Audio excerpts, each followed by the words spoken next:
Hey everyone, I've been getting a little bit frustrated, just a tad, against some of these bot lanes when I'm playing against them in solo queue. Some of these are really strong and some of them are just really irritating. I thought I put together basically the top 12 really that I play against sometimes or that I abuse myself. These are a combination of really good ones and also ones that are just really frustrating to play against. Most people could guess this was going to be one of them, and yes, this is partly the reason for the video. It just has a really strong early fight potential with Xayah W. You can't really do anything against that and you just have to pretty much run away. That might sound easy, but the difficult part about that is if you misstep just a tiny bit, you're going to get crowd control chained into oblivion, starting with the Rakan, the ultimate, and the W as well into the Xayah E. It's not just the damage, it's obviously very good, but they are also super safe. With your Rakan, you have your W and your E to run away, and you have your Xayah ultimate. You kind of have to focus Xayah in this lane, but it's very difficult to do that with her ultimate, and she's just going to root you afterwards as well. But you can't engage on the Rakan with his E, with his shield. He'll just dodge like any crowd control you throw at him. If you do manage to take a good trade though, they're going to have the sustain with the Rakan Q as well, so they're just going to heal back up afterwards, and then they both scale into amazing teamfight champions.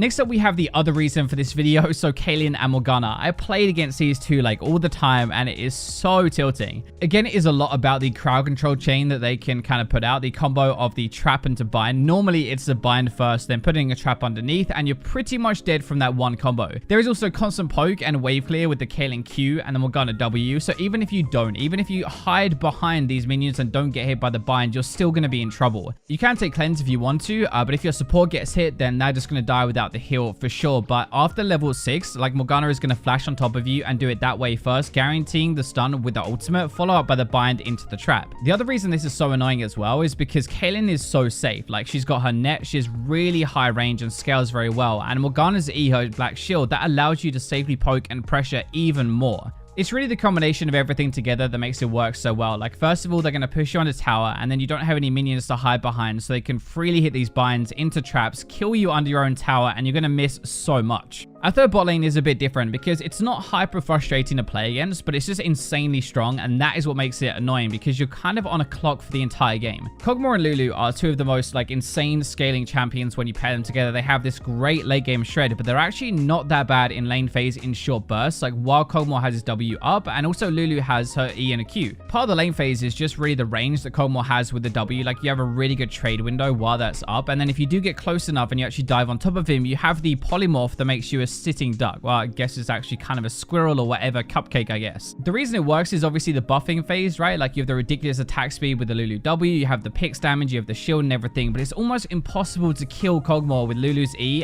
with the shield and with the ultimate. The other issue with this as well is that you only really need like 1 or 2 items, and then it's kind of impossible to deal with the duo. Like, they'll go around as a pair and that's pretty much it. Like, the on-hit damage as well makes building armor or magic resist really difficult against Kog.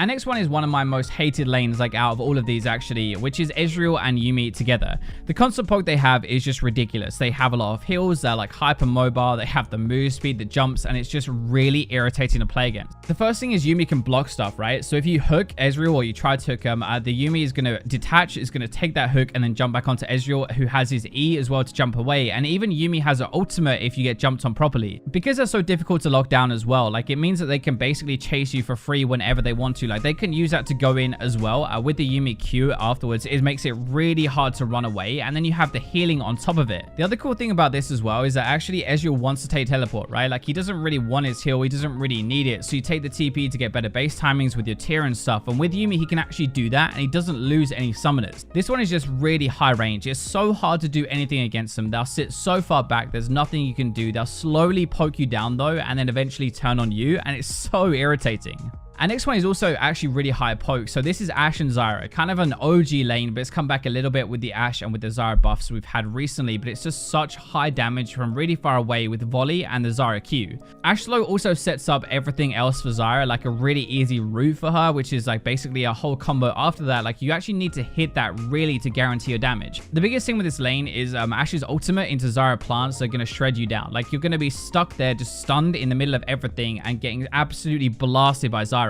Ashe isn't exactly the highest damage AD carry out there anyway, but Xayah more than makes up for it, and that is really what makes it work. You're kind of playing this constant mini game where you're trying to dodge the volley, you're trying to dodge the Q from Xayah, but it's really difficult because there are so many slows and so many stuns and so many roots in this lane. Late game, it also brings out even more damage potential from Ashe and from Xayah, so they don't even fall off afterwards.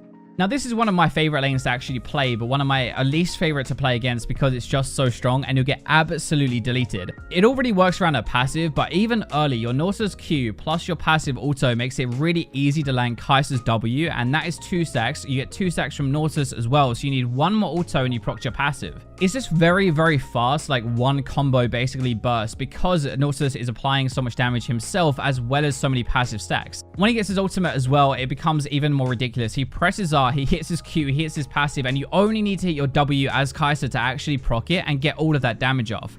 He also has 3 different ways to proc Kai'Sa's ultimate, so there is absolutely no escape for fleeing opponents. Like, you're going to be trying to run away from a Nautilus ultimate, but then Xayah is going to get her ult off of that and just fly in and kill you. It is mostly about the lane phase for this one, but Nautilus is a really good meat shield. He supplies a lot of damage for the Xayah, but then even late game, Naut becomes really tanky and Xayah gets her stealth as well, making them really hard to kill. Item-wise, it's actually a really good synergy as well. Like, you have your Zeke's, which is going to make Xayah do even more silly damage, and Knight's Vow, stuff like that, that actually can really boost her power even more. I feel like that lane is relatively common and is why Nautilus is probably like so good at the moment, but one that isn't as common that I don't see as much, maybe because I ban Draven all the time, but it's going to be Janna and Draven. This lane is crazy good because Janna's AD shield scaling makes Draven hurt even more than he already does, and he really does not need any more help with that. You got a lot of really good burst damage and a lot of sustained actually as well. So Draven can auto attack over time. Janna can use her W. She can knock up with her Q though. And with that shield, Draven can definitely burst. The way you beat Draven normally is you dive on top of him and you lock him down. He can't kite properly and that's pretty much it, right? But you have your tornado, you have your ultimate as well with Janna to stop anybody who actually does try to do that. The lane is actually just really obnoxious. It's way higher damage than you probably expect. Janna can be way more aggressive in this season and she'll definitely pummel you if she gets a chance. The healing in this lane actually is really underrated too. You have the healing from the ultimate from Janna and the Bloodthirster as well from Draven. It makes it really hard to keep Draven low or actually just stop him healing in the first place. One of the ones that you probably did expect though is Lucian Braum. So one of my favorite lanes. Actually, I hate this lane normally in solo queue because people pick Braum thinking it's completely overpowered. But basically the idea is that it takes Braum from kind of a team fighter into a lane champion. Braum's kit is not that insane for lane, but it's super easy to proc off that stun with the Lucian passive, and that is why it works. Both champions can dive in, like they have good synergy with it. So the Braum can go in on a minion and you can follow with Lucian. You can actually do it the other way around as well. So Lucian goes in first and Braum jumps to him. There is some poke damage in this lane as well. Like Lucian's Q, Braum's Q from range can do some damage, but basically it revolves around his passive. So if Braum's passive is on you, you have to run away because Lucian can proc it so fast. Lucian also really wants to fight in lane phase, and Braum's shield is really good for this. It negates a lot of enemy AD carry damage or like enemy ultimates or something and just gives him a little bit more time to kill stuff. It's just a very deadly kill lane basically, but even more so than like any others. And you can actually kill people at level 1. You can do it obviously going up, and then it gets even worse at level 6 when they get their ultimates. Next up, we have one of the most frustrating ones because it's just very unfun to play against basically, and that is Caitlyn Karma.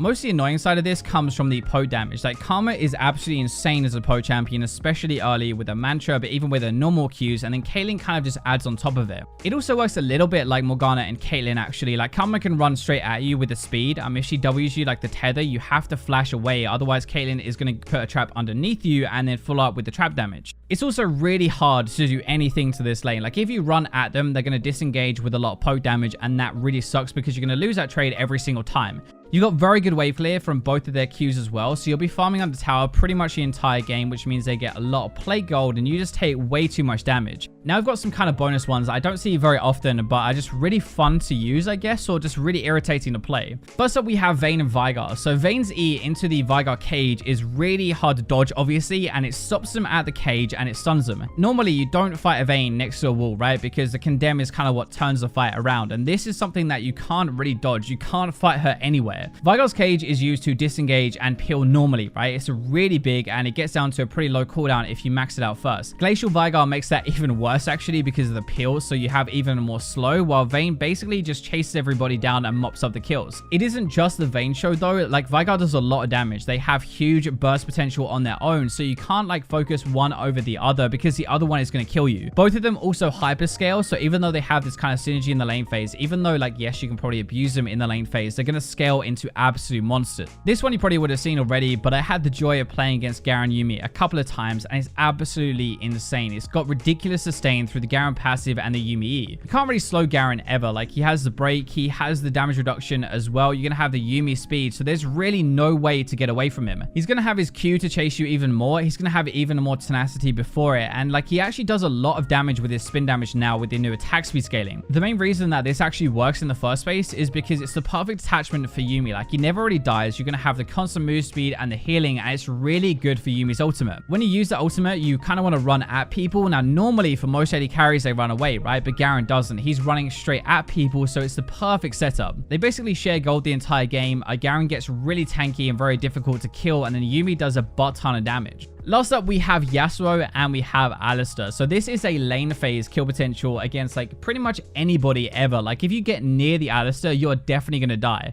It's quite hard to bully Yasuo out of this lane, even though it sounds kind of strange. Like, you have the sustain from Alistar's passive, and you also have the relic shield on top of it, plus the lifesteal that he has. It's really hard to ever fight this lane, basically. You have like perfect setup for the Yasuo every single time, and that is going to go into team fights at the same time. So you have a good lane phase, good kills there, but you're actually going to have a really good team fight. Those are going to be some of the most tilting and frustrating lanes you can play against in the game right now, and ones I really hate but are really strong. Hopefully you enjoyed the video. Let me know if any you have down in the comment section below, but thank you for watching until the very end, and for now I will leave you with robots.